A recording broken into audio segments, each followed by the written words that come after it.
Баршаларыңызға қайырлы күн болсын. Қалдарыңыз қалай? Даусым естіліп тұр ма?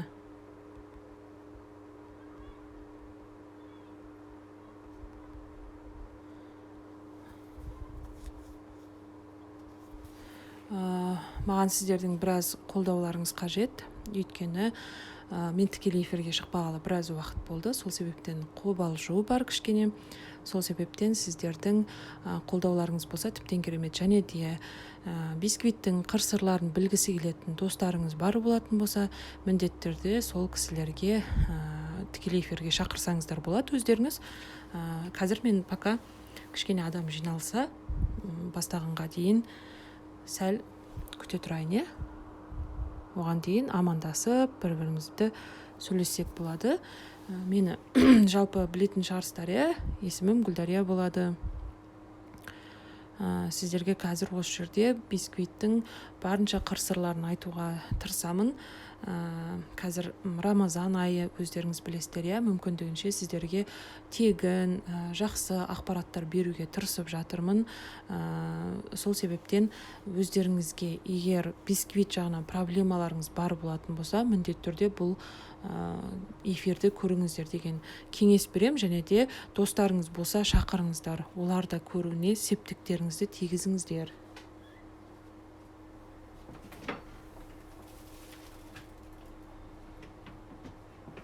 Бізге қыздар, егер сіздер қазір бисквит жасаймын деген ойларыңыз бар болатын болса, жалпы бисквитке бізге 3 ақтал зат керек. Ол бізде жұмыртқа, одан кейін бар қант, одан кейін ұн. Осы 3 заттарыңыз бар болатын болса, бисквитті бірге жасауларыңызға да болады.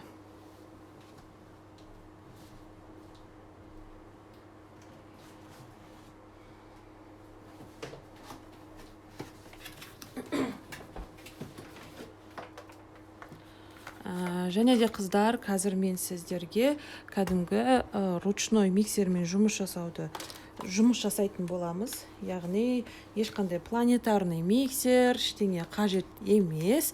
Бізге тек қана ручной қолымызда бар миксер болса жеткілікті. Және де максимально қолдарыңызда бар миксерді қалай дұрыс пайдалану керектігінде айтып кететін боламын.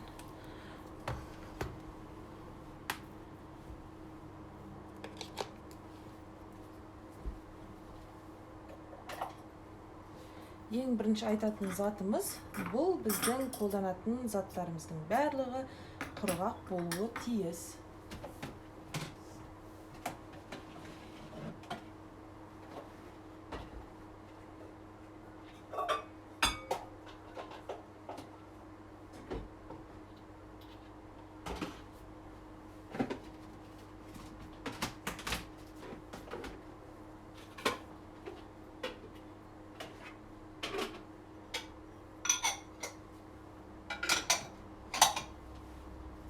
Егер де бірге жасайым деп отырған қыздар болатын болса, үлгересіздер. Бізге керек зат 6 жұмыртқа, немесе үлкен жұмыртқа болатын болса, S0 категориясындағы, немесе премиум, элит деген сияқты категориядан болатын болса, 5 жұмыртқа болса жетеді. Және де 150 грамм қант, 150 грамм ұн керек болады.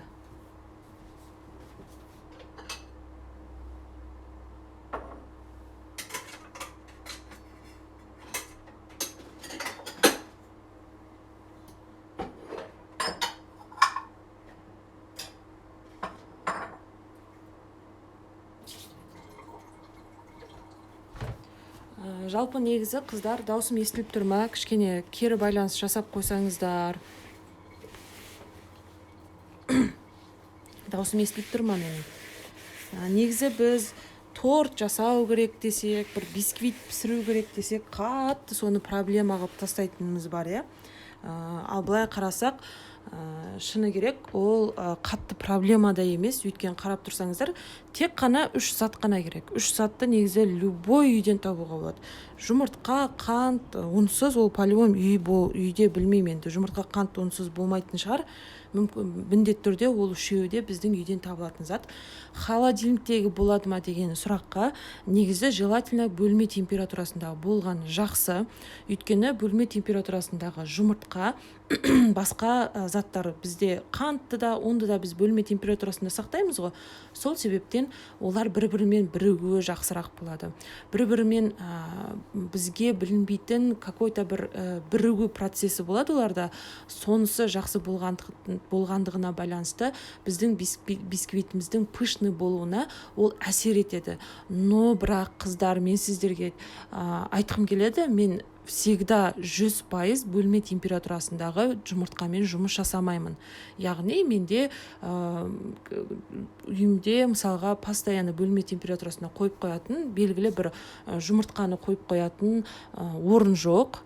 Үйде кішкентай бала болғандықтан, сол себептен мен жұмыртқаны холодильникте сақтаймын. Но если план бойынша заказға жасалынатын торттар болатын болса, мен алдын ала уже шығарып қоямын өзіме керек жұмыртқаны. Ал егер аяқ астынан жасалынатын заттар болатын болса, мен холодильниктен алып бірден қолдана беремін. Сондықтан ешқандай не жоқ. Ол жағынан қатып қалған заң жоқ. Кішкене 1-2 сантиметр төмендеу шығуы мүмкін, но одан сіздер пышный бисквит шықпайды деген заң жоқ. Енді қараңыздар. Сәлеметсіз бе? Өте керемет, өте қуаныштымын келіп отырған қыздардың барлықтарыңызға. Миксерім күйіп кетті сіздікіндей дейді. Енді білмеймін, сіз қатты күш салып жіберген шығарсыз миксерге. Өйткені жалпы миксердің өзінің қуаты болады. Мен барлығын айтамын. Қуаты менде мысалға қазір мына жерде 300 ваттық миксер.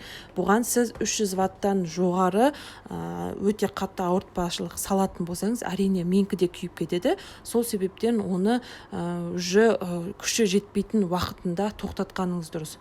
Уже сезіп тұрсыз ба, чтобы оның күші жетпей жатқанына? Онда сіз уже тоқтатуыңыз қажет болады. Және де мына жерде вольт болады, бұл жерде 220-240 деп тұр.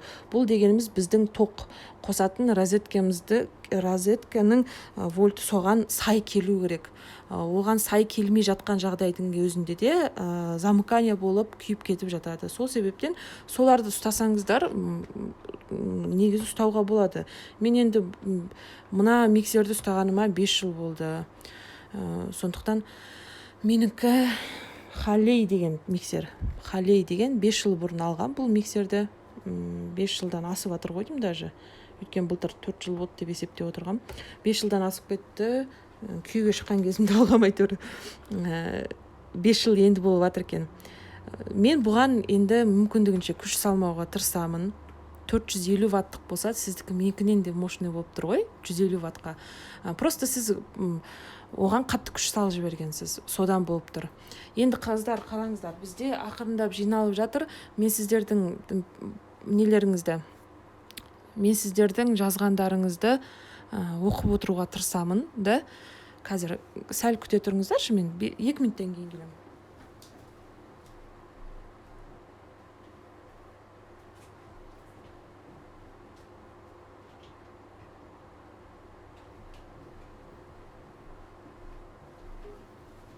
Все, 2 минутқа жетпей кеп қойдым ойым.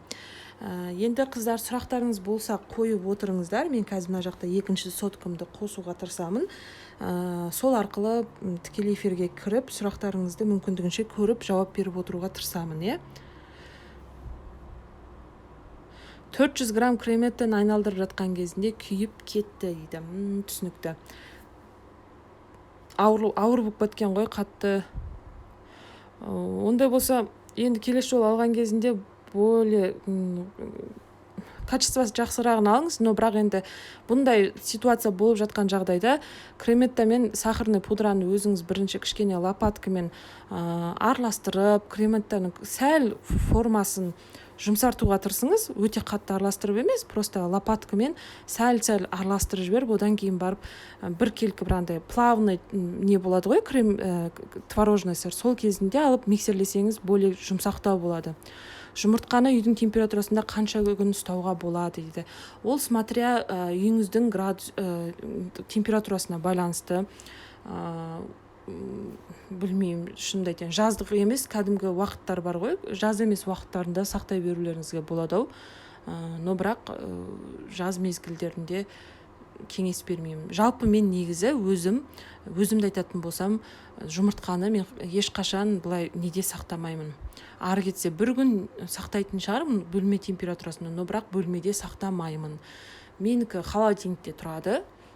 Если холодильник емес салқын жер болатын болса, қыстың күні мысалға бізде балкон жақ салқындау болады, сондай жақтарға қойып қойғаным болмаса, ал былай мен ешқашан бір күннен артық жұмыртқаны сақтамаймын. Сол себептен сізге мен қазір бүйтіп айтқым келіп тұрған жоқ. Енді қыздар қараңыз, менің миксерім сіздікін дейді. Жақсы ұстасаңыздар біраз уақытқа жеткізуге болады. Енді чашкасымен алса миксер бағасы қайсысы жақсы айтып жіберсеңіз дейді.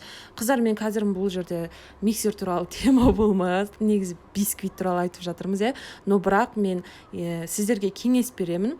Чашкасы бар ана пластмассовый бір миксерлер бар ғой, бір 10 мың 15 мың теңгелік. Соларды кеңес бермеймін. Лучше чашкасы жоқ кәдімгі мыналардың жақсысын алғандарыңыз жақсы. А если кәдімгідей профессионалды түрде айналысқыларыңыз келіп, планетарный миксер сияқтыларды алғыларыңыз келетін болса, мен Kenwood'ды кеңес етемін. Kenwood ең ішіндегі жақсы қазіргі таңда бүкіл кондитерге ұнап жатқан планетарный миксер осы Kenwood. Ал мынандай ручной миксерлердің маған андай чашкасы бар, ондай вообще ұнамайды. Без обид, вообще мүлдем ұнамайды. Оған өздеріңіз ойлаңыздар, оның несінде инструменті көп болған сайын, ішінде мысалы насадкасы көп болған сайын, бағанағыдай чашка, машка, бірдеңе дегендер көп болған сайын, оның ақшасы қымбаттай береді деген сөз. Но бірақ именно сізге керек миксердің качествосы ақшасына сай келмейді. Мысалы ретінде айтсақ, құры осы миксерді сіз 15 мың теңгеге құры осындайын алсаңыз, бұл сізде кішкене качествосы жақсы болады. Тура 15 мың теңгеге осындай миксер чашкасымен тағы бірдеңесімен алатын болсаңыз, оның миксерінің качествосы нашар болады. Не себептен? Өйткені ол миксердің өзі 15 мыңға тұратын сат емес. Өйткені оның чашкасына ақша алынады, тағы басқасына ақша алынады деген сияқты әңгіме қосылып кетеді.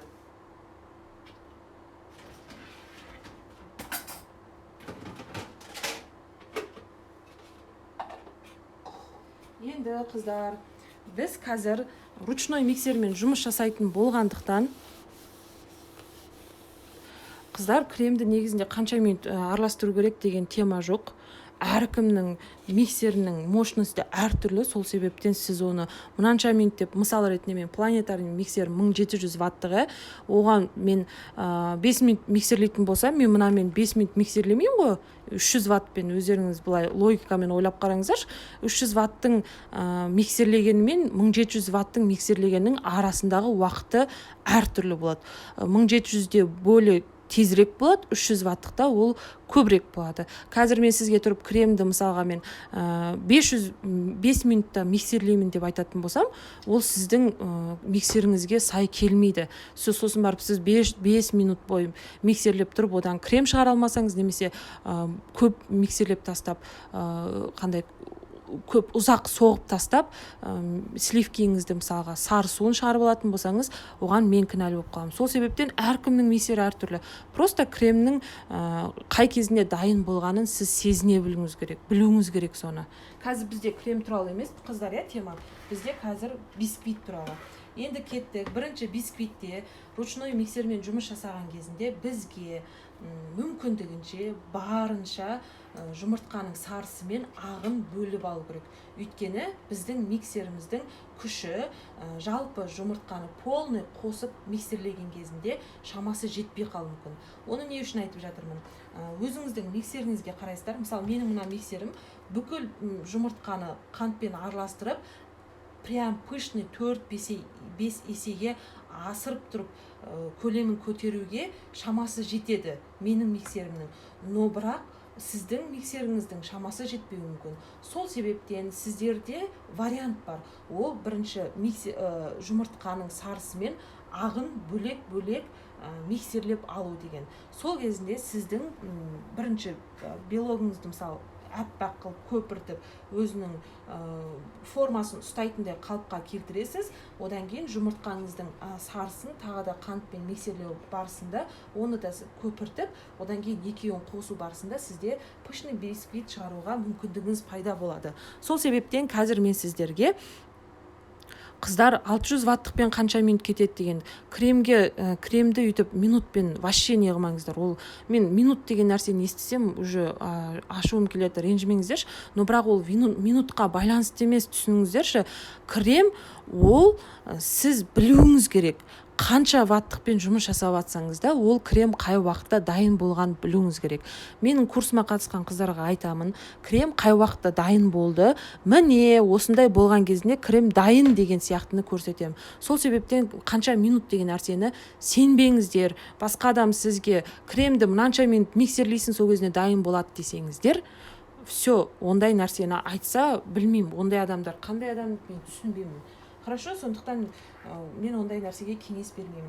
Кеттік, бірінші очередь біз пышный бисквит шығаруымыз үшін ең негізгісі бисквитте бұл жұмыртқа мен қанттың өте керемет миксерленуіне, яғни өте жақсы көлемді болуына. Сол арқылы біздің бисквитіміз пышный болады. Ол разрыхительге байланысты емес, ол ұнға байланысты емес, ол негізгісі бұл біздегі жұмыртқа мен қантқа байланысты. Сол себептен біз больше осы жұмыртқа мен қанттың дұрыс миксерлеуіне барымызды саламыз. Сондықтан мен бірінші очередь қазір жұмыртқаның сарысын бөліп алатын боламын. Ол үшін біз қазір мұнда мүлдем не болмау керек. Қыздар желток белокқа бір тамшы болса да араласып кетпеуі қажет. Соны қадағалаймыз, жарай ма?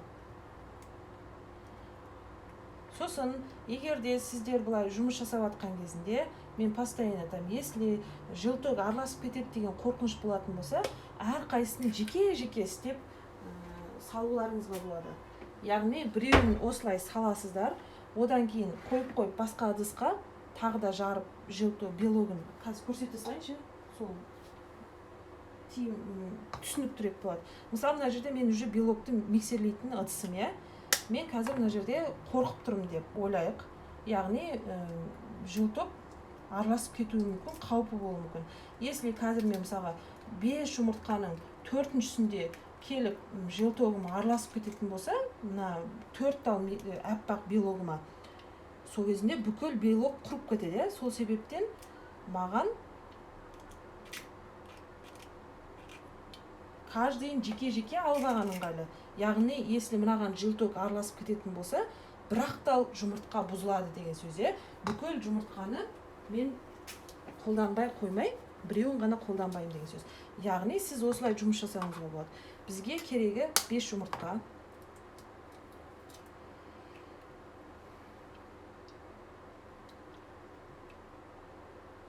Бұл не үшін, қыздар? Біз қазір жұмыртқа мен қантты араластырған кезінде ол кислород ауаға байытылады. Сол ауаға байытылу арқылы біз 3 жұмыртқа істедік па, бисквитіміз пышный болады. Қазір мен тағы да айтам арғарда. Істеп алайын. Дауысым бәрі естіліп тұр ма? Сол жайлы тағы да бір айтып кетіңіздер.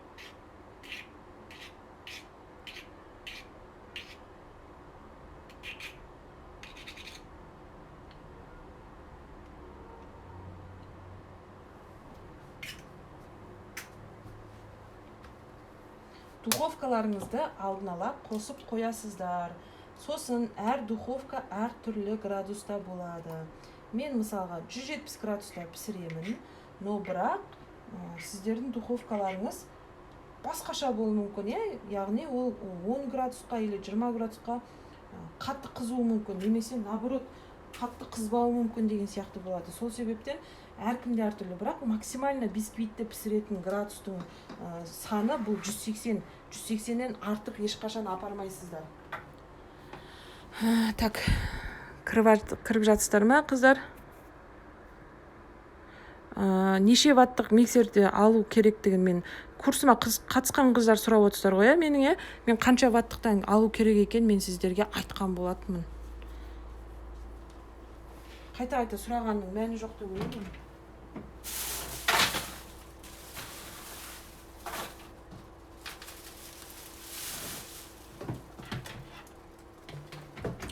Енді бізге 150 грамм қант керек болады. Біз 150 граммды теңге епке бөлеміз.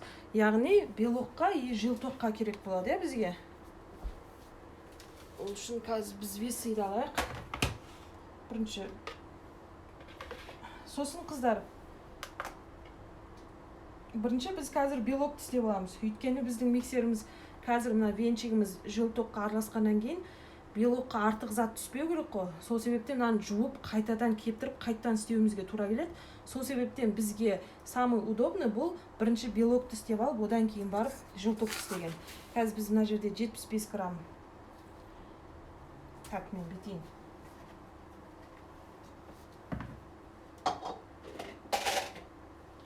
Бөлек ыдысқа 150 грамм алып алайын. 75 алайын, е?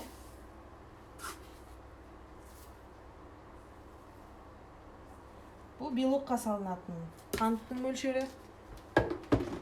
Қазір біз бұны белокты миксерлеп бастаған кезінде ақырындап салатын боламыз. Бірден салмаймыз, ақырындап салып отыратын боламыз. Желтоққа алдын ала қант салмаңыздар, өйткені бұл не болып кетеді? Ұзақ уақыт миксерленбей тұрып қалатын болса, уже қатып, екеуі кристалл болып кетеді, екеуі жүк. Сол себептен не болмау керек? Алдын ала салмаңыздар, жарай ма? Қазір жасар кезінде бірақ саламыз. Енді біз бұны араластырып бастаймыз. Бірінші ақырын скоростен бастап, ақырындап жоғарылата беретін боламыз. Дауысы қаттырақ шығуы мүмкін. Дауысын бассаңыздар болады.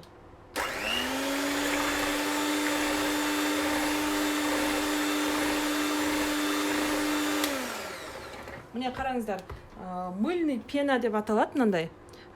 Пена бұл пайда болды ғой, пена. Осы уақытта біз уже ақырындап миксерді тоқтатпастан қантымызды салатын боламыз. Қант біткенше саламыз.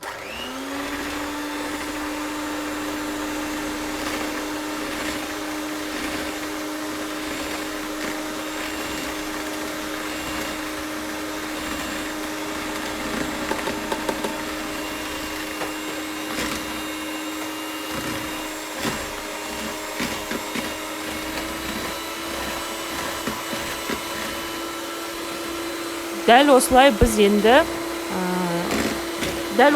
енді әппақ болып, кәдімгідей меренга дейді ғой, өзінің формасын ұстайтын белок болғанға дейін істейміз. Бізде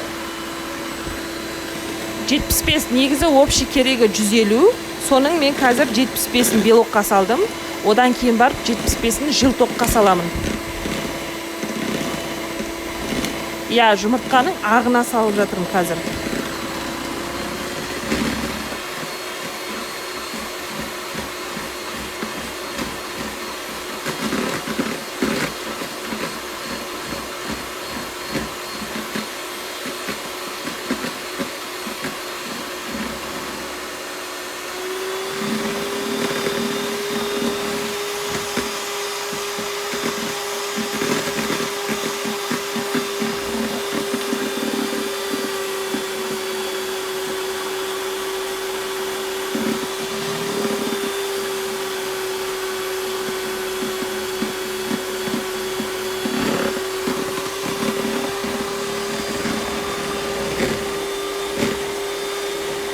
Сұрақтарыңызды қоя беріңіздер, қыздар, қазір мен арасында көріп жауап беріп тұратын боламын.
қыздар, біз уже миксерлеп алдық, қараңыздар. Енді бізде бұл өте қатты, прям плотный болып кетпеу керек. Өйткені қазір біз белок жылтоққа қосқан кезімізде бұл формасы басқаша болып кетеді. Көпірік сияқты болып қалады. Бізде дәл осындай болу керек. Яғни өзінің формасын ұстайды, но бірақ өте қатты плотный емес. Көріп тұрсаңыздар, міне миксердің узорларының барлығы тұр, иә. Міне уже ол өзінің формасын ұстап тұрған меренга шықты. Біз осыны енді қойып қоямыз дағыны, енді жылтоққа кірісеміз. Сұрақтарыңыз болса қойып отырыңыздар, қыздар, мен жауап беретін болам, жарай ма? Қазір мына жақта немді екінші сотканы қосып жатырмын, сонымен тікелей эфирге кіремін да, сіздердікін көріп отырып жұмыс жасай беретін боламын.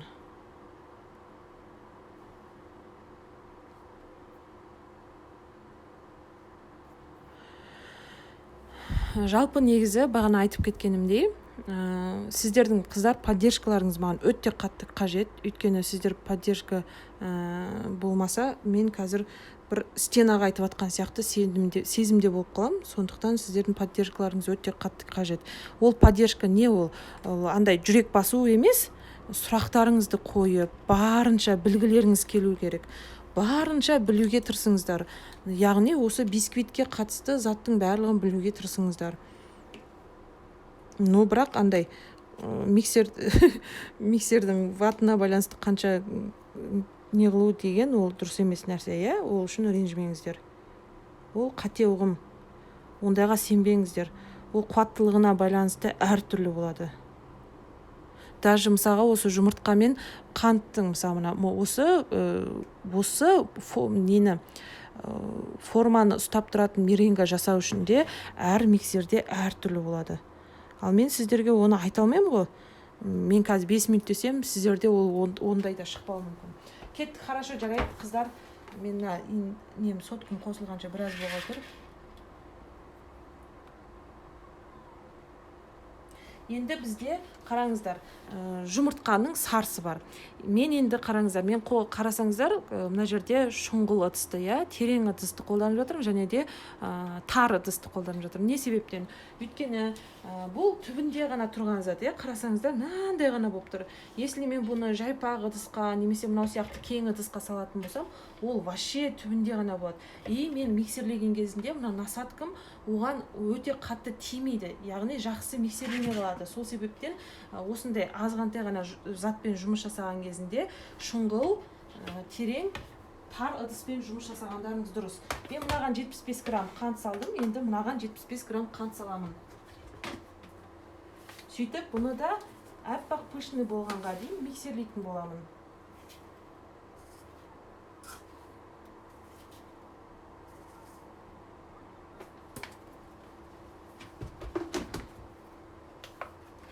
Енді осыны миксерлейміз. Өзі қазір әппақ болады. Соған дейін көпіргенге дейін миксерлейтін боламыз.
мен сіздерге тағы бір зат айтайын.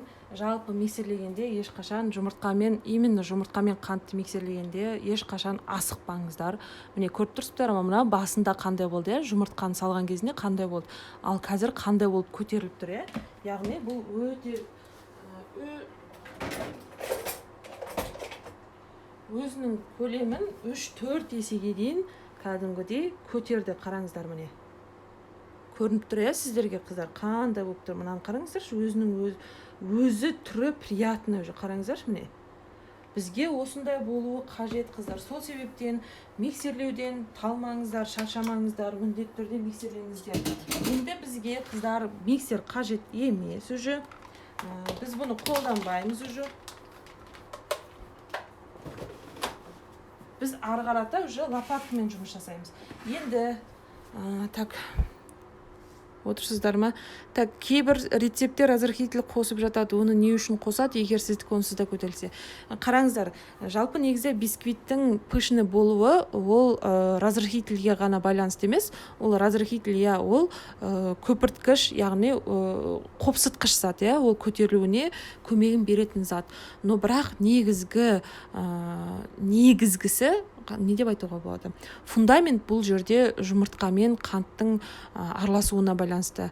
Яғни бұл жерде қараңыздар, сіздерде жұмыртқа мен қантты араластырған кезінде қарапайым жай ғана тілмен айтатын болсам, бұл жерде бізге көзге көрінбейтін ауалар бар, шариктер бар. Көзге көрінбейді ол бізге. Но бірақ сол шариктердің арқасында, бұл бізде кәдімгідей дәу болып көпіріп тұр.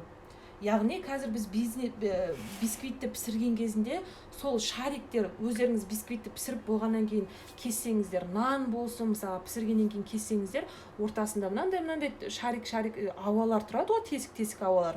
Вот бізде қазір сол көрінбей бізде осы жерде тұр. Мына жерде бізде кислородқа байытылып тұр.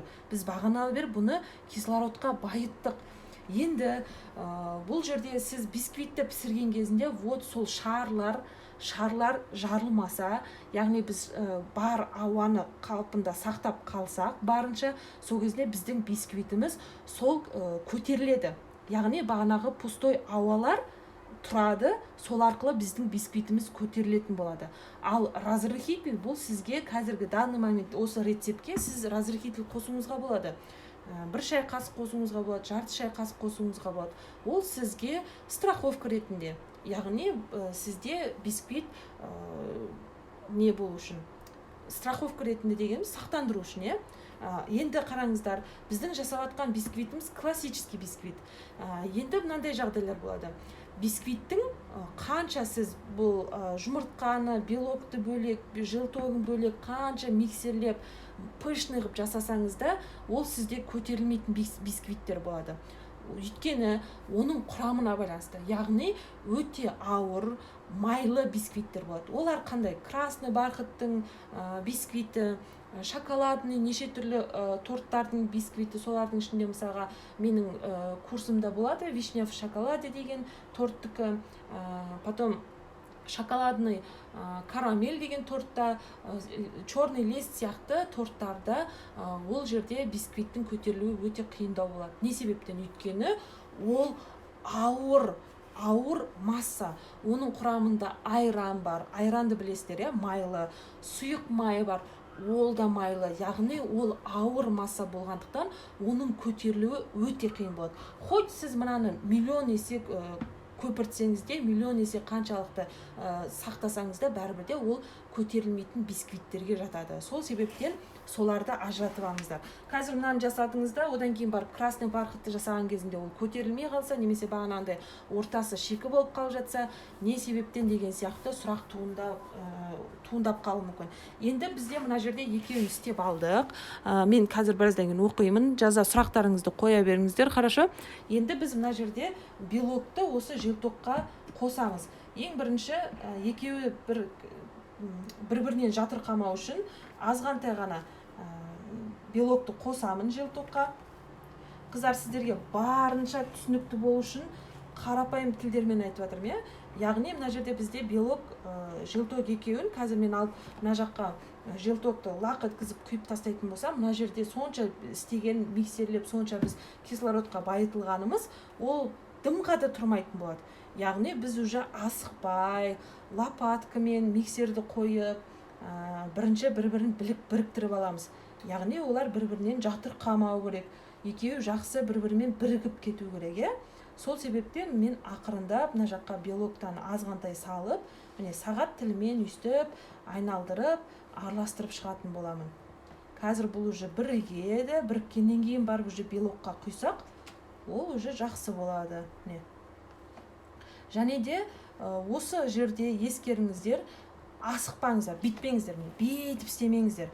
Асықпай істеңіздер. Өйткені біз бағанағы бізге көзге көрінбей тұрған шарик ауаларды біз жарып алмауымыз керек. Өйткені ол қазір бізге піскен кезінде керек болады, иә. Сол себептен сіз өзіңіз просто так елестетіңіз. Мынаның ішінің барлығы шарикке толып тұр. Қазір сіз бүйтіп істейтін болсаңыз, ол шарик неғып кетеді, жойылып кетеді, жарылып кетеді. Сол себептен сіз соны жармау үшін ақырындап жұмыс жасайсыз. Түсіндіңіздер ғой, мысалға андай үрлейтін нелер бар ғой, мынандай көпірік шығатын, шариктер шығатын. Сода да мысалға сіз оны қатты үрлеп тастасаңыз, немесе резко қозғалсаңыз, ол да неғып кетеді, ол жарылып кетеді. Тура сол сияқты бұл да. Сол себептен ақырын істейміз осылай. Міне, бір-бірімен біріктіріп алдық. Енді мынаны ақырын алып, мына жаққа саламыз. И тоже сразу салмаймыз, аз-аздан саламыз. И тағы да сағат тілімен асықпай араластырамыз.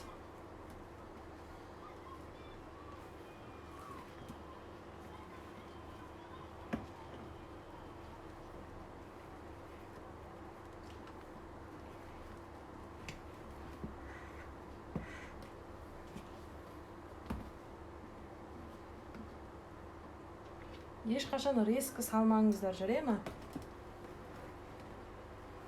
Осы қазір бір келкі масса болғанға дейін үстіп араластыратын боламыз. Яғни түсіндіңіздер, иә?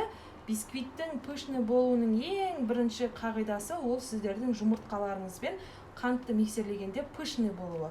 Ол жұмыртқа мен белокты міндет түрде бөлек-бөлек істеу деген заң жоқ. Просто так ол сіздерге страховка ретінде. Сіздер кәдімгідей 5 жұмыртқаны түгелдей белогі мен желтогын ажыратпай істеулеріңізге де болады, немесе осылай осы әдіспен де істеулеріңізге болады. Мен сіздерге қазір просто бір әдісін көрсетіп жатырмын. Болашақта егер қаласаңыздар, бағанағыдай тура осылай просто желток пен белокты ажыратпай істеуді көрсете аламын. Енді көреміз ол жағын. Енді менде Алла қаласа 7 май күні нарезной пирожныйлар бар ғой, содан мастер-класс болады иншаллах. Сол жерде мен бисквиттердің түрлерін көрсетем. Ол жерде де тоже пышный бисквит шығарудың басқа жолын көрсететін боламын уже.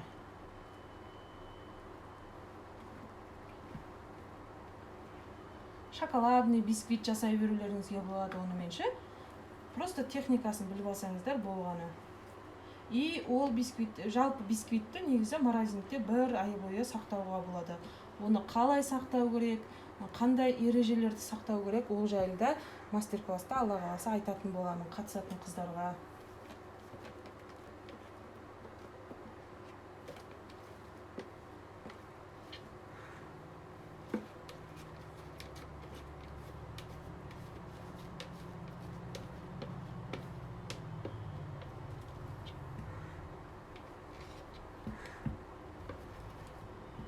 Жалпы енді сіздер менің сұрағыма жауап беріңіздерші. Бисквит пісірген кезінде осындай, мына қараңыздар, қандай пышный зат болып тұр, мына жерде. Осындай қылып тұрып көпіртесіздер ме сіздер? Или просто так қант пен жұмыртқаны араластыра салып, үстіне қалған заттарды құйып істей бересіздер ме? Соған жауап беріңіздерші.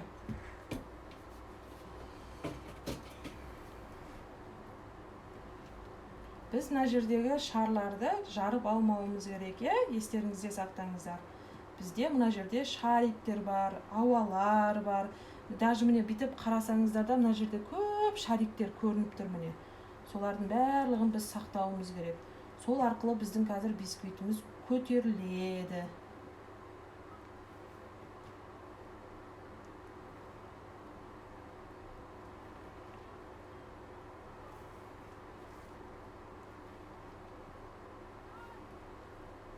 міне жалпы араласты. Енді бізге 150 грамм ұн керек болады. Енді мына жалпы бисквит жасаған кезінде мына затты ескерсеңіздер болады. Негізі жұмыртқа, ұн, қанттың мөлшері былай болады. Жұмыртқа 2, қант 1, ұн 1 болады. Яғни сіз қантты қанша салсаңыз, 150 грамм салсаңыз, ұныңызда 150 грамм, жұмыртқаңыз солардан 2 есе көбірек болады. Яғни бізде мысалы 5 жұмыртқамыз шамамен 300 грамм шығатындай ма, сондай болу керек қой. Бұлай есептеген кезінде.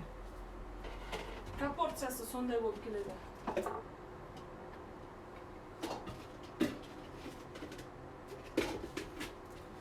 Енді біз мынандай күйінше ұзақ қойып қоймаймыз, жарай ма қыздар? Өйткені бұның ішіндегі шариктеріміз тұрып өзінен өзі жарылып, мынау басылып қалады массамыз. Сол себептен тезірек жұмыс жасаймыз.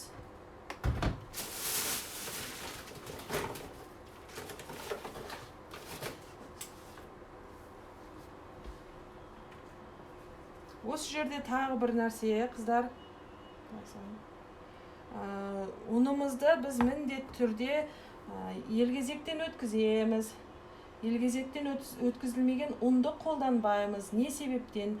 Өйткені осы елгезектен өткен ұн более жеңілдеу болады, және де тоже өстіп өткен сайын бұл кислородқа байытылады. Менде ренжімеңіздерші, мына жерде сыртына қарады ақ. Негізі бұлай жұмыс жасамаймын мен негізі. Қазір почему-то осылай істеп отырмын. Кеңдеу затқа алып алатын едім, қазір почему-то тары затқа алып алдым. Жарайды енді. Ештеңе болмас. Сыртына қарады. Көбісі шығып кетті. Мына мен істейтінмін ғой, по идее. Но бірақ мынау істен шығып қалды. Жасау керек. Бізге 150 грамм ұн керек. Вот, 150 грамм ұн болды. Мен мыналарды алып тастайын.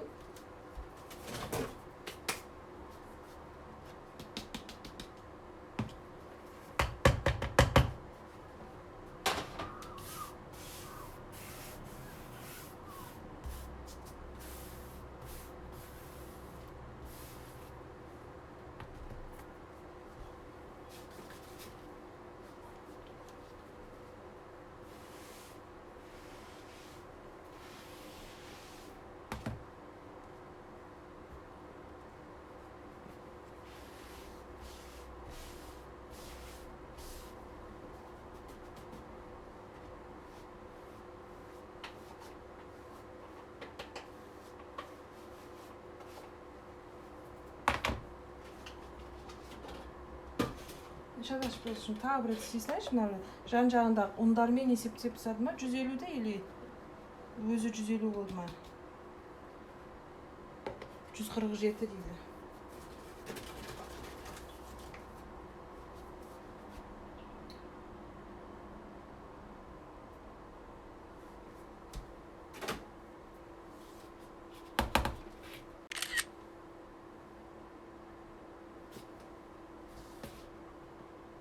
Вот. 150 грамм болды. Көрініп тұр, қыздар, дауысым естіліп тұр ма? Сұрақтарыңыз болса қойып отырыңыздар, қыздар. Сіздердің белсенділіктеріңізді, қызығушылықтарыңызды сол арқылы білетін боламын. Сұрақтарыңызды қойып отырыңыздар. Енді қыздар қараңыздар, біз мына жерде міндетті түрде елгезектен өткізіп алуымыз керек дедім. Және де егер де сіздер разрыхитель қосатын болсаңыздар, осы кезінде елгезектен бірге разрыхительді де өткізіп жіберіңіздер. Шамамен 1 шай қасық бұл 10 грамм разрыхитель болады. Енді бұны да біз аз-аздан салатын боламыз, жарай ма? Бірден көп салуға болмайды. Тоже біз массамызды түсіріп аламыз. Сондықтан аздан салып араластырамыз.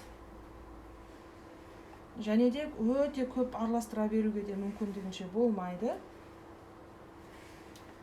Бізде ұн салғаннан кейін масса кішкене төмендейді бәрібірде. Өйткені ол ұн ауыр зат, бәрібір. Сол себептен ол төмендейтін болады. Но бірақ маған былай жұмыс жасаған ыңғайлы. Қараңыздар, былай салсаңыздар более жеңіл түседі. Елгезектен өткізіп отырып салсаңыздаршы.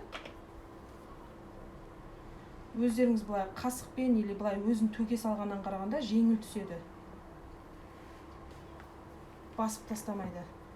Міне үстіп араластырамыз.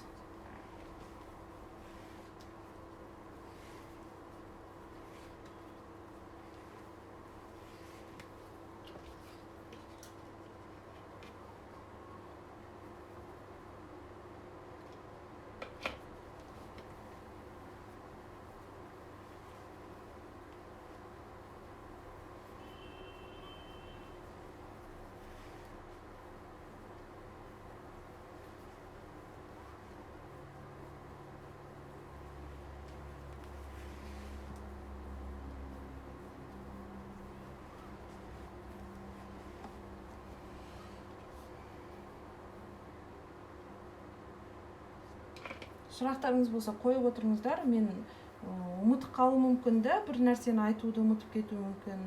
Сол заттар сол кезінде есіме түседі.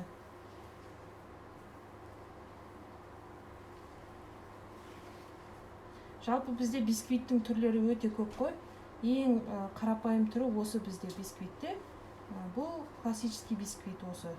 3 заттан ғана тұрады. Арғарта уже заттар қосылады. Ол жерде сұйық май, сары май, мысалға шифоновый бисквиттерде крахмал қосады, более нежный болу үшін де.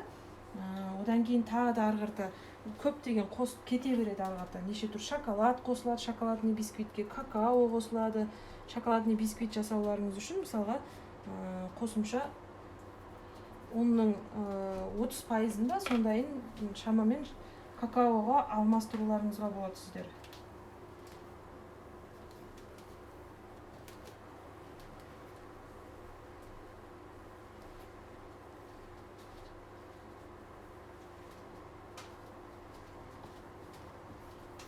Так, сұрақ бар ма жалпы? Қазір қараймын, қыздар, бітіріп ұзақ мынандайды ұстауға болмайды. Мен тікелей эфирде болғаннан кейін более түсінікті болу үшін кішкене асықпай істеп жатырмын. Но бірақ бисквитті мүмкіндігінше енді араластырғанда жылдам емес, но лишний заттарды істемей мысалға.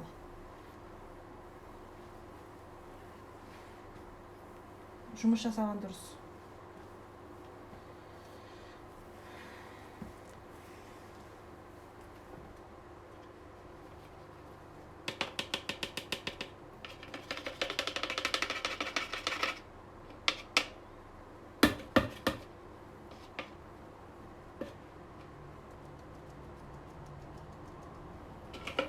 Түсіндіңіздер, қыздар?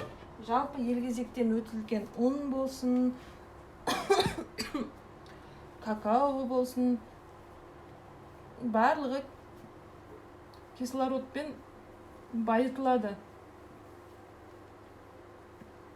Сондықтан елгезектен 2 рет өткізсеңіз де болады, ол өз еркілеріңіз. Мен мүмкіндігінше солай 2 рет өткізіп сала берем. Мынаны полный ұнының барлығы жұмыртқамен араласқанға дейін араластырам. Одан кейін мен духовкам дайын тұр, 170 градусқа қойып қойдым. Кстати, қыздар, осы жерде градус туралы айтайыншы. Бізде градусқа да байланысты болады. Духовканың градусына байланысты, температурасына байланысты болады. Сол себептен мен қыздарға айтамын, бисквиттің негізгі ең оптимальный градусы бұл 160 градус пен 180 градустың аралығы. Яғни сіздер 180-нен асып кетпеуіңіз керек, және де 160 градустан төмен болып кетпеуі мүмкін. Сіздер 160-тан төмен жасасаңыздар, ол ұзақ уақыт піспей тұрғаннан кейін басылып қалады, тапталып қалады. Ал 180 градустан асып кететін болсаңыз, ол масса бірінші бізде духовкада піскен кезінде жоғарғы жағы, астыңғы жағы және де жан жағы піседі. Одан кейін барып ортасы піседі, іші піседі. Ал если бізде градус жоғары болатын болса, ол ортасы піскенге дейін сыртқы бөлігі, яғни сырт жағының барлығы пісіп, одан арғарта ортасын піскен күткенше бізде күйіп кетеді. Сол себептен біз негізгі вариант бұл 180 градус. Но мынаны біліңіздер енді, Мен мысалға осыған дейін 4,5 жыл бойы әсел пеште жұмыс жасадым. Әсел пеште мен 170-180 градуста пісіріп жүрдім, кәдімгідей. Одан кейін барып электролюкс пешін алдым. Электролюкс пешінде 180 градуста пісіріп едім. Оказывается, ол басқа пештерден қарағанда 10-20 градусқа ыстық екен. Яғни мен 180-ге қойып қойсам, ол 180 емес, 190 градусты көрсетіп тұрады. Сол себептен менде бүкіл қандай рецепт болсын, рецептте 180 градус деп жазылып тұрса, мен оны 170-160 градуста пісіретін боламын. Міне қыздар, біздікі міне дайын болды. Енді осыны формаға құямыз. Мен мынандай кальцо қолданамын. Маған ыңғайлысы осы кальцо. Сіздерде қандай форма бар, соған пісіресіздер. Мен қазір 20 диаметрлікке пісіремін. Енді қараңыздар, сіздердің диаметрлеріңізге байланысты оның биіктігі өзгеру мүмкін. Яғни менде 20 диаметрде биік шығатын болса, сіздер 24-ке салатын болсаңыздар, ол менікінен қарағанда более аласалау болады. Өйткені сіздер жанынан қарата, жалпақтығына қарата жібересіздер, массаны. Сондықтан бұл жерде бізге не көмекке келеді? Бұл жерде бізге диаметрді есептеу көмекке келеді. Сіздің қолыңызда бар рецепт 20 диаметрге есептелінген болса, сіз 24 диаметрлік бисквит жасағыңыз келетін болса, онда сіз сол калькуляцияға салып, есептеп істей бересіз.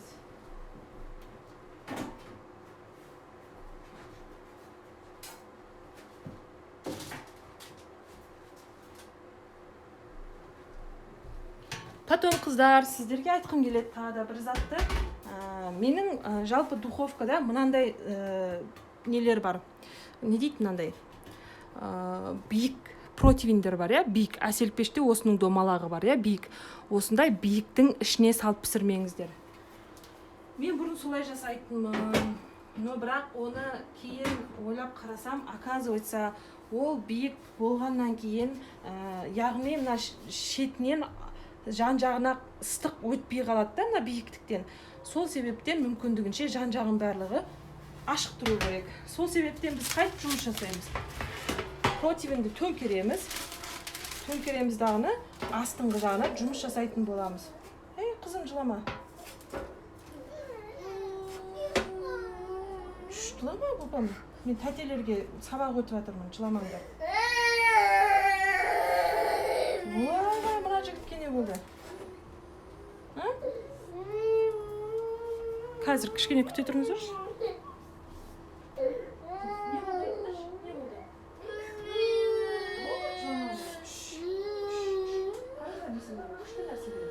Күшті нәрсе берейін бе? Мынан қара. Келіп отырамыз. Су ішесің ба? Су ішесің ба? Су ішесің ба?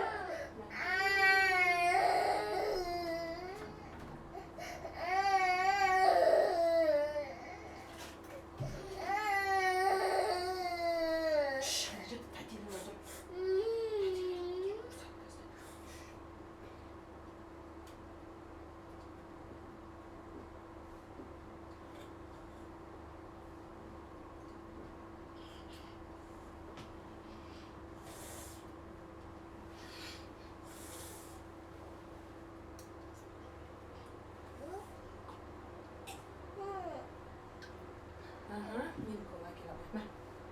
Жейсің бе? Жемейсің бе? Не жейсің, етші? Так, айып етпеңіздер.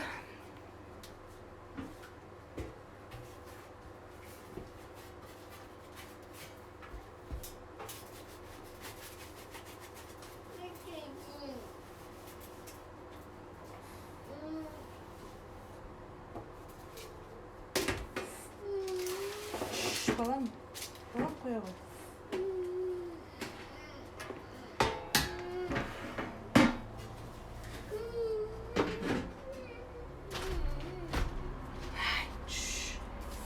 Былайынан қоямыз. Одан кейін, если сіздер сыртына шығып кетеді деген қауіп болатын болса, пергамент бумагасын осылай істеп қолдарыңызға болады, немесе астына фольга салуларыңызға болады.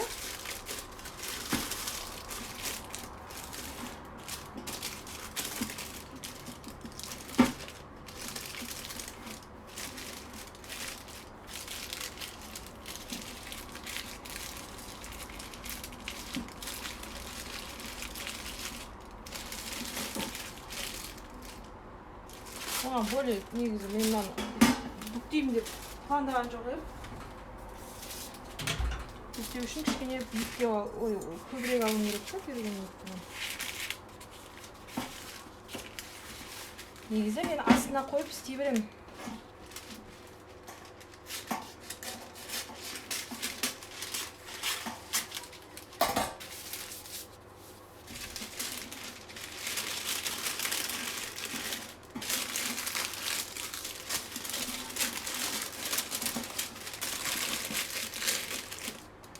Олар қысқа осындай кезінде істеп жүрген затын істей алмай қаласың ғой.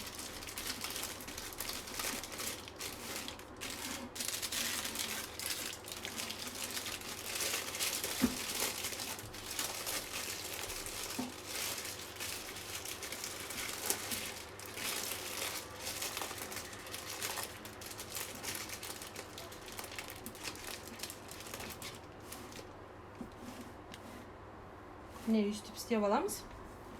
Енді осыған құямыз.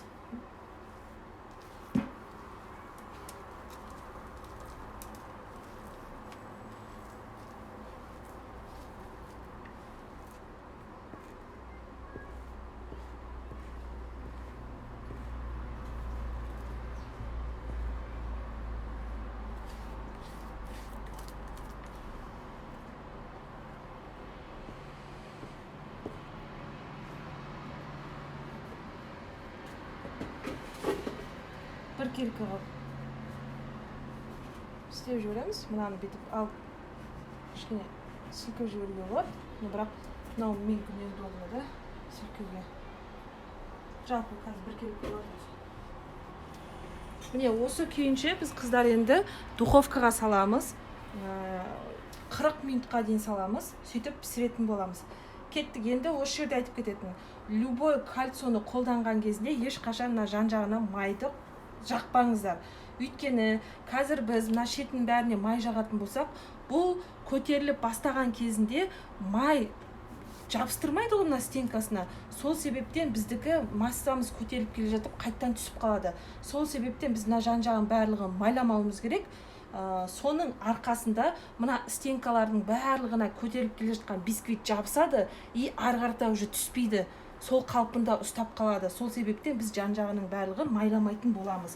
Просто так пергамент бумагасының сапасы жақсысын қолданасыздар, сөйтесіз ардағыны саласыздар.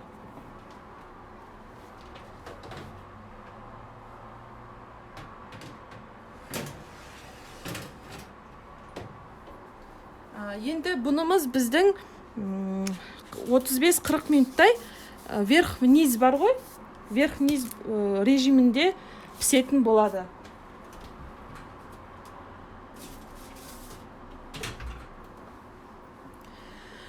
Так, енді сұрақтарыңызды қарайын.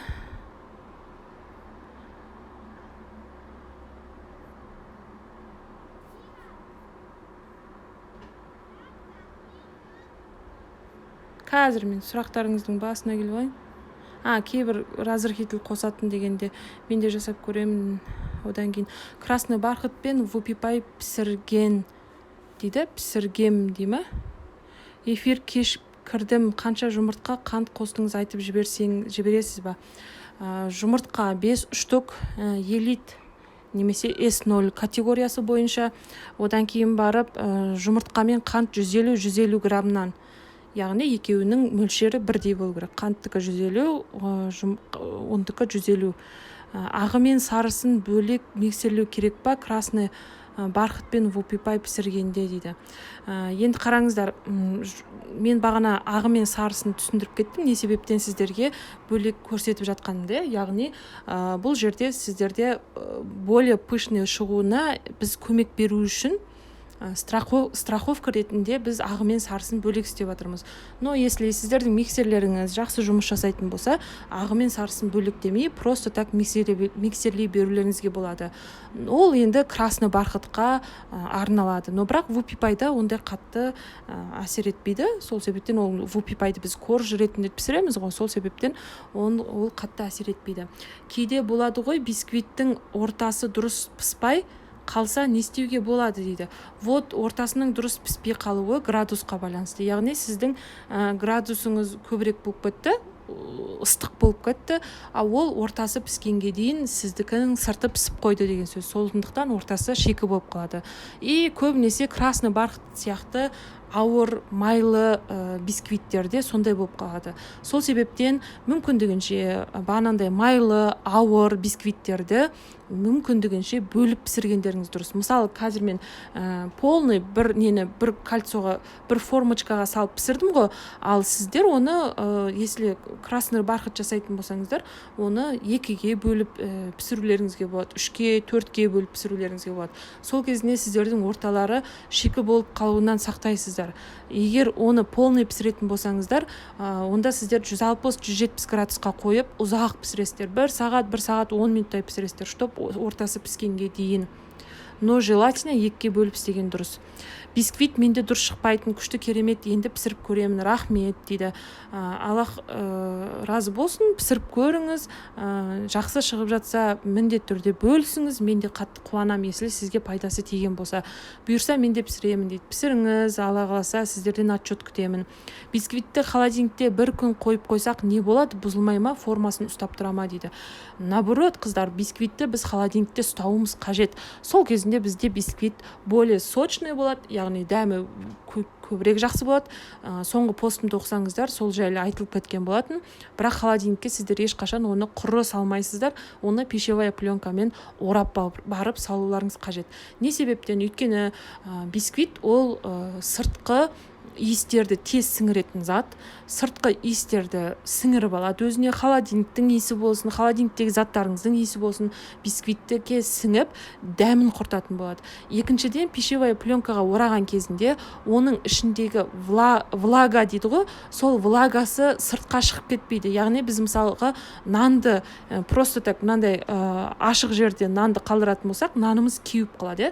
Тура сол сияқты бисквитте кеуіп қалады. Сол себептен кеппес үшін біз оны пищевая пленкаға орайтын боламыз. Сонда біз оның влагасының өзінің ішінде қалдыру арқылы оны более тәтті және де более сочный қыла аламыз. Мен айтқан сайын көздеріңізге елестетіп отыратын болсаңыздар, мүмкіндігінше сіздерге жеңілдеу болады. Және де мысалға салафанға ора деп жатады. Салафанға орағанның бір минусы бар. Если сіздер жылы кезінде салафанға орайтын болсаңыздар, салафанда пищевая пленкадағы сияқты емес, пищевая пленкамен ораған кезінде сіздер мүлдем арасына ауа қалдырмайсыздар, полностью кәдімгідей ауа қалдырмай орап шығасыздар. Ал салафанның ішінде по-любому ауа болады. Сол ауа болғандықтан ана жылы ыстық нанды сіздер салафан ішіне салып қойсаңыздар, олар буланады ғой, буланып жібіп нандарыңыздың несі бұзылады. Тура сол сияқты бисквитте салафанға салатын болсаңыздар, ол полный суымай тұрып салған затыңыз, ол ішінде булану процесі болады. Сол арқылы сіздер бисквиттеріңізді құртып аласыздар. Түсінген шығарсыздар, Ал енді холодильникте сақтаудың пайдасы. Холодильникке бисквитті 2-3 күнге дейін сақтауларыңызға, өтірік айтамын, 1 аптаға дейін сақтауларыңызға болады. И ол жерде сіздер сақтаған кезінде пищевая пленкамен оралып жақсы сақталып тұратын болса, ол наоборот өте керемет болады. Яғни біз бисквитті сразу пісіріп қолданатын болсақ, ол көп андай үгітіледі. Үгітіліп байқасаңыздар, кейбір кезінде торт жасап жатқанда бисквит үгітіліп, креміне араласып сөйтіп кетеді. Сол себептен, егер де сіздердікі ол холодильникте тұрған болса, минимум 1 күн тұрған болса, онда ол үгітілуі азаяды, үгітілмейтін болады. Сол себептен холодильникте сақтағандарыңыз дұрыс болады. Торт пісірсем, дәл осы бисквитті қолдансам, арасына кремді салып, тортты холодильникке қойсақ, формасын ұстап тұрады ма дейді. Торт пісірсеңіз дәл осы бисквитті қолдануға болады. Егер өздеріңіз білсеңіздер, бұрындар бір торт болатын, классический торт, дәмі әлі күнге дейін естеріңізде бар шығар, как-то бір жұмыртқаның дәмі шығып тұратын, потом бір кекстің бір несіне келетін бір жұмсақ сондай бір дәмді бір торт болатын еді ғой. Тура сондай торт жасай аласыз бұл бисквитпен. Но бірақ қазіргі таңда қазіргі торттарда бұл классический бисквитті көбінесе пісіре бермейді, қолдана бермейді. Уже ары қарата кетеді. Шифоновый бисквит, шоколадный бисквит тағы кете береді.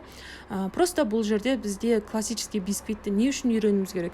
Классический бисквитті үйренсеңіз, любой нәрседе фундамент болу керек, любой нәрседе базовый білім болу керек. Сіз уже осы фундаментті құйып алсаңыз, фундаментін жақсылап біліп алсаңыз, қалған бисквиттер сізге проблема болмайды.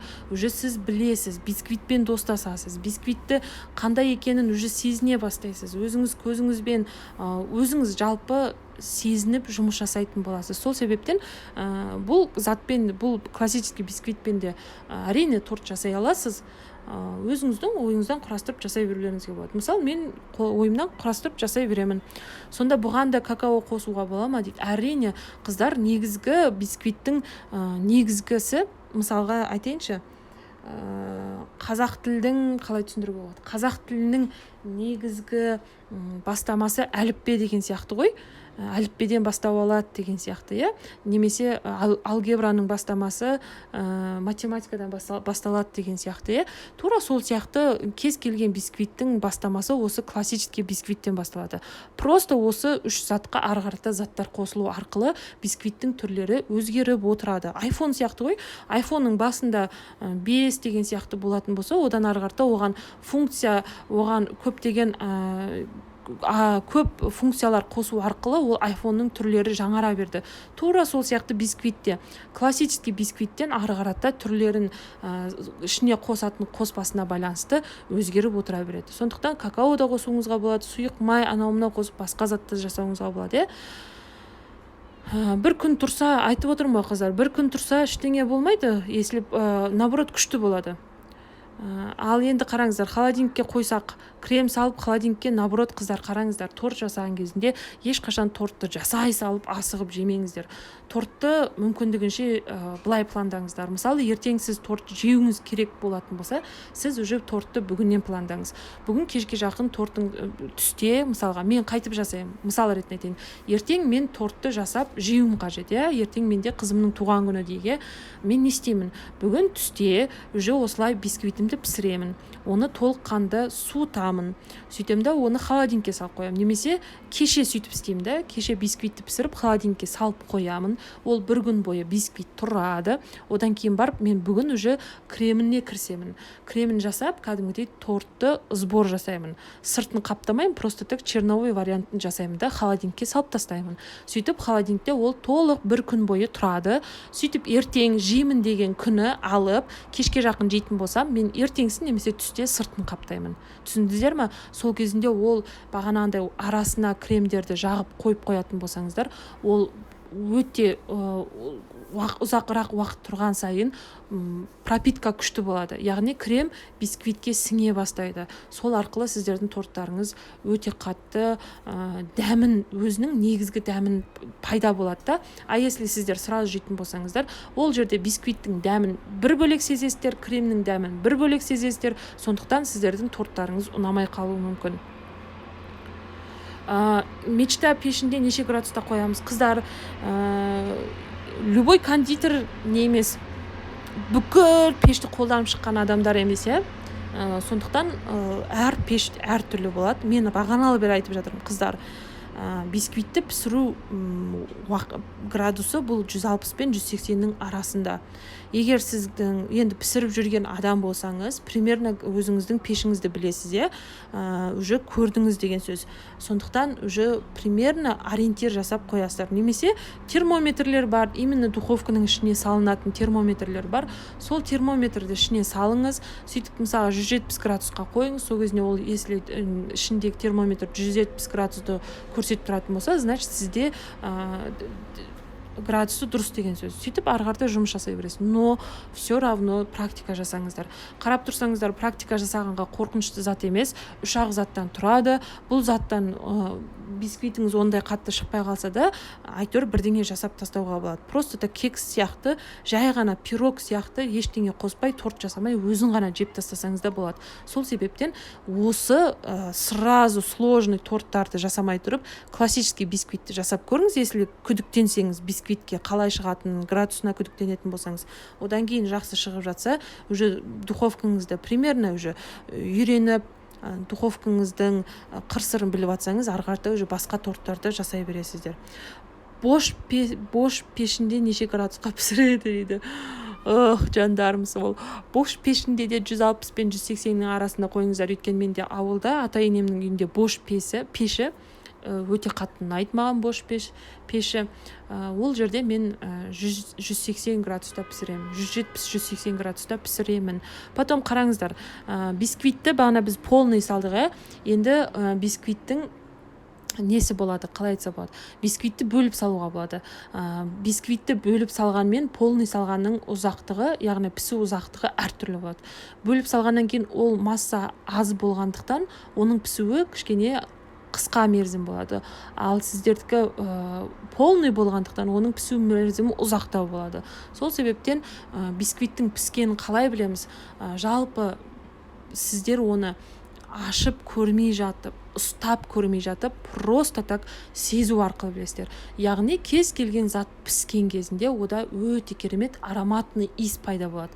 Үйіңізді сол иіс алып кетеді. Яғни сол кезінде сіз уже пісіп жатыр, пісіп қалды деген уақыт болады. Любой нәрсе, мысалы біз күйіп бара жатқан күйгенді иісті білеміз, немесе уже дайын болып қалған иісті сеземіз, сол сияқты мұрнымызбен, сезу мүшемізбен біз оның піскенін иісі арқылы анықтаймыз бірінші. Одан кейін уже пісті ау деген өзіңізге сенім пайда болған кезінде ашып қарап, ортасына, центрына палочка, зубочистка тығу арқылы білеміз. Яғни ортасына тыққан кезінде, егер ол алғанда құрғақ шығатын болса, уже біздің бисквитіміз дайын деген сөз. Сол арқылы білесіздер. Но бірақ 20 минутсыз ашпаңыздар. Мүмкіндігінше піскенге дейін 30 минут десе, 30 минутқа дейін ашпаңыздар. Если күйген иіс шықпай жатса, болды, ашпай қойыңыздар. Скотчтап қойсақ болады ма дейді. Нені скотчтап қоясыз? Разрыхитель қостыңыз ба дейді. Жоқ, разрыхитель қосқан жоқпын. Разрыхительді жалпы басқа бисквиттерге қосамын негізі, но бірақ мен сіздерге жалпы классический бисквит разрыхительсіз, просто основасы осындай деп көрсету мақсатында пісіріп отырмын. Яғни ол разрыхительге байланысты емес, ол бағанағы техникаларға байланысты. Соны көрсеткім келген мақсатта қосқан жоқпын. Жалпы сіздер қосуларыңызға болады. Конвекция қосамыз ба дейді. Конвекцияны қоспай қойыңыздар. Кәдімгі верх-низбен істей беріңіздер. Или просто верх-низ ба дейді. Верх-низ. Бисквиттің ортасы көтеріліп кетеді ғой дейді. Бисквиттің ортасы көтеріліп кетуі, бір қарап қойайын. Бисквиттің ортасының көтеріліп кетуі әртүрлі нәрсеге байланысты. Ол бағанағы неге байланысты? Неге? Формочкаңызға байланысты. Мысалға, ол көтеріліп келе жатып, бағанада айтып жатып ұмытып кетме. Сіздердің формочкаларыңыз мүмкіндігінше биік болу керек. Если сіздер биік бисквит алғыларыңыз келсе, өйткені неге? Ол көтерілген кезінде көтеріліп стенкаларына жабысатын биіктік болу керек. Если стенкасына жабысатын биіктік болмай қалатын болса, ол сол өзінің деңгейіне келеді, ары қарата уже томпая бастайды. Соған байланысты, және де неге байланысты? Конвекция сияқты режимге қойған кезінде равномерно істелінбей неғып қалғанына байланысты. Қайтып түсіндіруге болады. Біркелкі градус болмаған жағдайға байланысты ортасы көтеріліп кетіп жатады. Оның себебі әртүрлі. Пищевая пленка жоқ болса, жай салафанға орай салса бола ма дейді. Бағанаған айттым қыздар сіздерге, пищевой пленка жоқ болатын болса, жай салафанға сала салуыңызға болады, бірақ ол жерде толыққанды бисквитіңізді суытуыңыз керек, бөлме температурасында суытып барып салғандарыңыз дұрыс, ішіне ауа өтпейтіндей қылып салғандарыңыз дұрыс. Өйткені жылы кезінде сіздер салафанға салсаңыздар, қарапайым нанда да сол ғой, нанды ыстық күйінше, жылы күйінше салафанға салып қойсаңыздар, оның іші буланады, пар пайда болады. Сол пардың барлығы ана салафанның ішінде ауа бар ғой, бисквит пен салафанның арасында ауа болғандықтан ол жердің бәрі пар болады. Пар болғандықтан ол қайттан бағанағы бисквитке енеді, су сөйтеді дағы сіздің бисквитіңізді құртады. Сол себептен пищевая пленка болмаса суытып барып істеңіз, енді басқа вариант жоқ. Эфир сақталына ма? Эфир сақталынбайды, өкінішке орай. Өйткені мен әдейіге алдын ала айттым, енді парақшамда қыздарға айтқан жоқпын, ренжімеңіздер. Менде айтпақтай телеграм канал бар, сол жерге тіркеліп қойсаңыздар, сол жерде каналда мен көп деген ақпараттарды айтып отырамын. Сол себептен каналға тіркеліп қойыңыздар. Сұрақтарыңыз бар ма, қыздар? Біз әлі 35, сағат қанша болды? 76 минут болды ма? Жалпы біз бұны 30 минут күтуіміз керек, е? Мен даже қыздар әңгіме айтып тұрып уақытқа да қарамаппын ғой. Примерно 10-15 минуттай өткен шығар да, біздің салып қойғанымызға да. 15 минут өткен болса, 19 кетті. Қазір 30-да, 35-те қараймын ба, сонда 35-40-қа таман қараймын. Сұрақ бар ма, қыздар?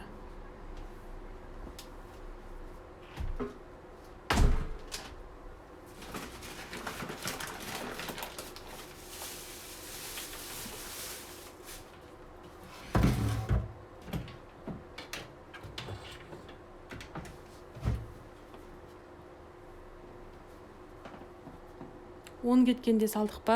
Аллах разы болсын. Көп рахмет.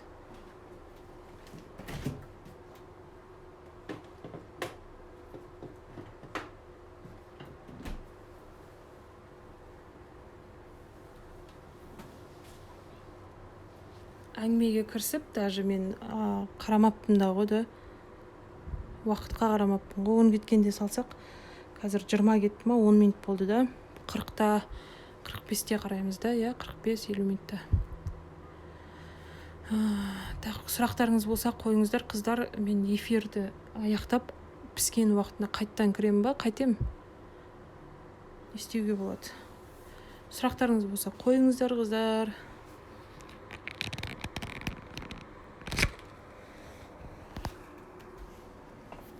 Мен енді түрімді көрсетпей қояйын, Телеграмда канал қандай дейді. Мен сториске салып қояйын, сол арқылы, ссылка арқылы кіріңіздер,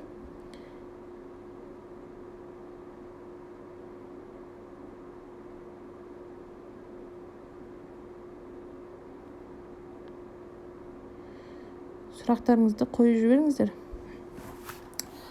Кстати, қыздар, Алла қаласа менде 7 май күні именно нарезной вупи пай, красный бархат, молочная девочка дегеннің пирожный түрлері бар ғой, кесілген пирожный түрі. Содан мен мастер-класс өткіземін. Ол жерде кесілген пирожныйлардың ерекшелігі, яғни бізде протеин әртүрлі болады. Әсел пеште мысалы 30-да қанша, 20-да 30 ба, сондай размер болса, мысалға басқа пештерде 40-та 30 деген сияқты әртүрлі размерде болады. Сол размеріне байланысты біз пирожныйларды есептеуді үйренетін боламыз. Және де әр торттың пирожный түрлерін жасауды үйренеміз. Яғни бізде көбінесе той болсын, мысалы қонақ күтетін бір жағдайлар болатын болса, в основном торттан қарағанда пирожный не болады? Пирожный более көбірек өтеді. Сол себептен пирожныйды үйреніп алсаңыздар, және де калькуляцияны үйреніп алатын болсаңыздар, алдағы уақытта басқа торттарды өздеріңіз пирожныйға айналдыра алатын боласыздар. Сол себептен қазір жеңілдік болып жатыр. Менде пока что парақшамда жарнама жасаған жоқпын, тек қана телеграм каналымда жарнама жасадым. Сол жерде каналдан ақпаратты алып мастер-классқа қатыса аласыздар. Бұл жеңілдік болады деп айта алмаймын тағы да, сол себептен жеңілдікпен қатысқандарыңыз өздеріңізге пайдалы. Егер үйренемін дегендеріңіз болса, көріңіздер, хорошо? Ол жерде үйренетіндеріңіз Вупипай, Красный бархат, жоқ, Вупипай үйренесіздер, Молочная девочка үйренесіздер, Медовик үйренесіздер, сметанный пирог, творожный пирог үйренесіздер.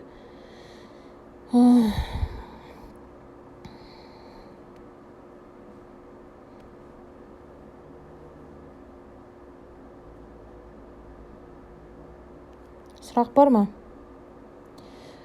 Рахмет, салыңызшы дейді. Окей. Я шыға тұрайық дейді. Шыға тұрайық. Конвекция деген не? Конвекция дегеніміз вентиляция. Духовканың ішінде вентилятор болады. Сол арқылы температураны градус, яғни ішіндегі духовканың ішіндегі ыстықты равномерно неғып тұрады, бөліп тұрады, полный барлық жағына. Бағасы 1290 теңге. Барлық жағына равномерно бөліп тұрады. Яғни мысалы сіз бір ғана противеньде пісіріп емес, мысалы 2 противеньде пісіретін болсаңыз, 2 затыңызда пісе береді да.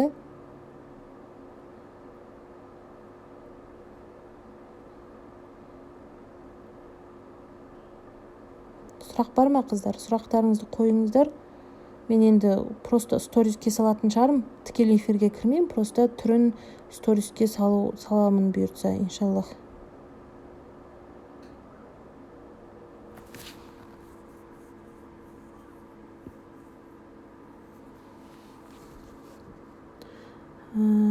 Сіздерге де рахмет, менің тікелей эфиріме кіріп отырғандарыңызға.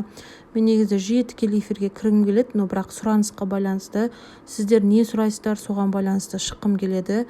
Просто так шыға бермей, сіздер не қалайсыздар, соған байланысты шығуға тырысамын.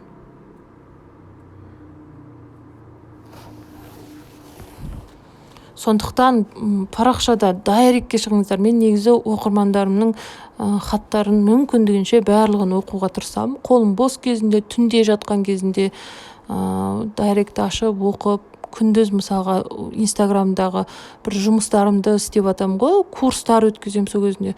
Курстарымның парақшасында отырғанда жоғары жақтан уведомление келеді. Менің андай әдетім бар, уведомление келсе, соны ашпасам болмайды. Сондықтан ашып, сондай моменттерде оқып, жауап беріп сөйтіп отырам. Сондықтан қандай сұрақ мазалайды, қандай тақырыпта тікелей эфир өткенін қалайсыздар, сол туралы айтыңыздар, мен сол туралы тікелей эфир өткізетін боламын.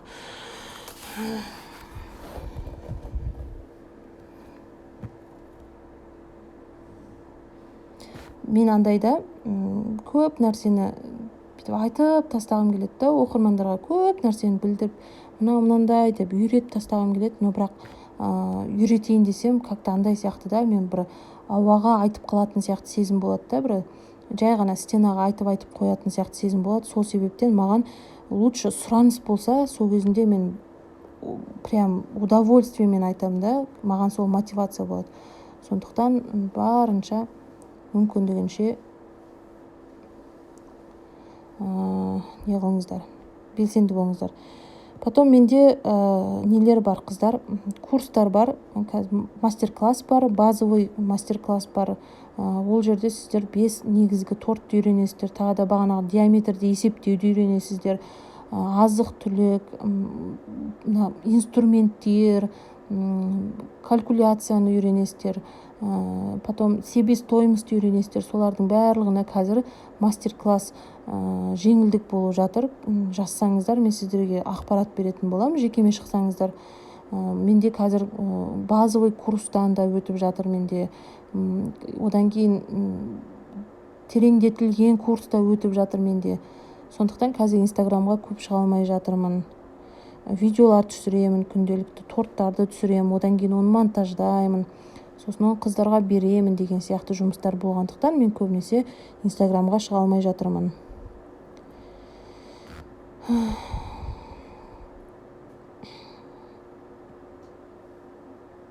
Иншаллах, енді ниетімізге байланысты бисквитіміз жақсы шығады деген ойда. Менде өмір жаман шығып қалған кезі болған емес енді. Но сонда да тікелей эфирде жасап жатқандықтан сәл кәдімгідей жүрексіну деген болады.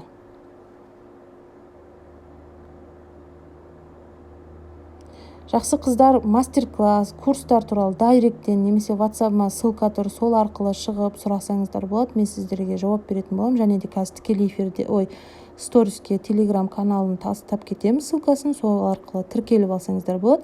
Және де Алла қаласа дайын болғаннан кейін сториске результатын иншаллах саламын. Базовый курс оқып біткен соң профкондитер сабақ алсақ бола ма? Әрине, менде профкондитерді оқып жатқан қыздардың почти жартысынан көбі базовыйды өткен қыздар ғой. Соны өтіп, одан кейін профкондитерге келіп жатыр. Сосын Аллаға сансыз шүкір деп айтам, менде курсыма болсын, мастер-классыма болсын қатысқан қыздар уже все, одан кейін менен мүмкіндігінше басқа курсыма, мастер-класстарыма қатысуға барынша тырысып қатысып отырады. Яғни ол менің жақсы түсіндіріп, жақсы үйреткеннің нәтижесі деп ойлаймын өзім. Сондықтан қайсысына қатыссаңыздар да өкінбейсіздер. Мастер-классқа, курсқа қатыссаңыздар да өкінбейсіздер. Данный момент қазір болып жатқан менде сол базовый курс, потом 7 май күні басталатын мастер-класс нарезнойдан, пирожнойлардан и профкондитер. Профкондитерден енді қашан болатыны белгісіз. Осы немді бітіріп алсам, алғаш өткізіп жатырмын ғой профкондитер, соны бітіріп алсам, одан кейін арғарта қашан болатыны белгісіз. Базовый курсқа қалаған уақыттарыңызда тіркелулеріңізге болады. Пакетіне байланысты ала аласыздар. Все, қыздар, ондай болса. Қалған сұрақтарды, яғни курс, мастер-классқа қатысты сұрақтарыңыз болса, жекеме шығып сұрай аласыздар. Барлықтарыңызға рахмет, отырғандарыңызға, соңына дейін барғандарыңызға, менімен бірге болғандарыңызға рахмет. Барлықтарыңызда жақсы шықсын деген ниеттемін. Өте керемет отзывтар күтемін. Осы менің айтқан кеңестеріммен, техникаларыммен жақсы бисквиттерді шығарасыздар деген ойдамын. Қош, сау болыңыздар. Сториске кіріңіздер енді. Стористі бақылаңыздар. Сол жерде Telegram каналымды беремін. Одан кейін результатын бұйыртса бөлісемін. Давайте, болды. Шығайын енді. Аузым кеуіп кетті әйтпесе. Давай, пока барлықтарыңызға.